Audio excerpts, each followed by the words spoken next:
Kulog-kulog. Hawakan mo para di siya mag-ano. Lamig lang ng gel, ha? Ayaw niya nang bumaba sa sasakyan. Naaamoy niya na dito. Sorry. Hindi ka naman matusok, girl. I-check lang natin if you're ready. This one. Ito ma'am, bladder niya po. Yan yung baluyan po. Or storage po ng ihi.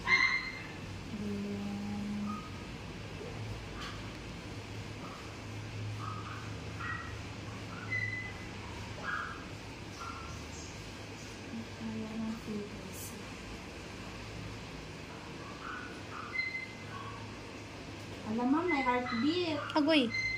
Positive ma'am, oh. Haruloy, Diyos mio. Meron, ready siya.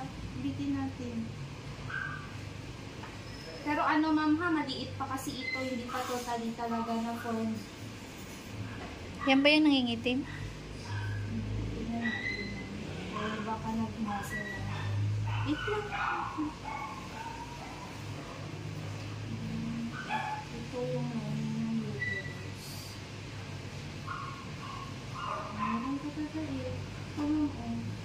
dito, yan. Fetal ball kasi ito nga, tapos may heartbeat siya.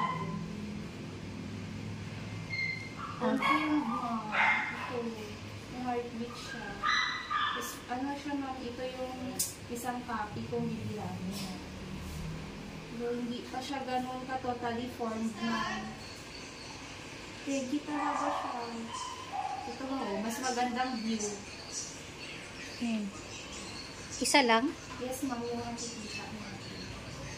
Kung ano, ma'am, gusto nyo, ibalik nyo dito ulit, pero x-ray na ang gagawin natin. Kasi, ma'am, kung ngayon natin to in-x-ray, hindi siya visible.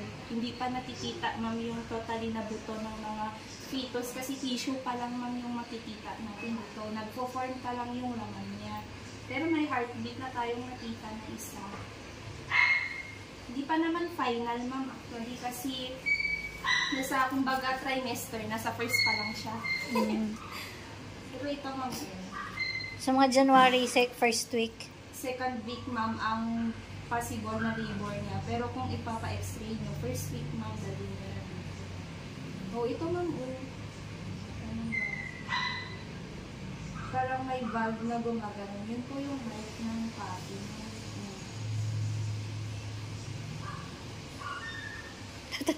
Wala, Dala. Ay, ano, Dalia. Ang galing nyo ni Dallas.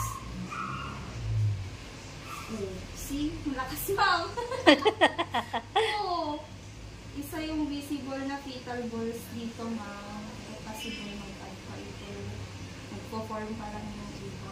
Tsaka ano, ma'am, maganda yung ano ng formation ng tits niya. Ay! Brown out. Anyways, confirm. Found.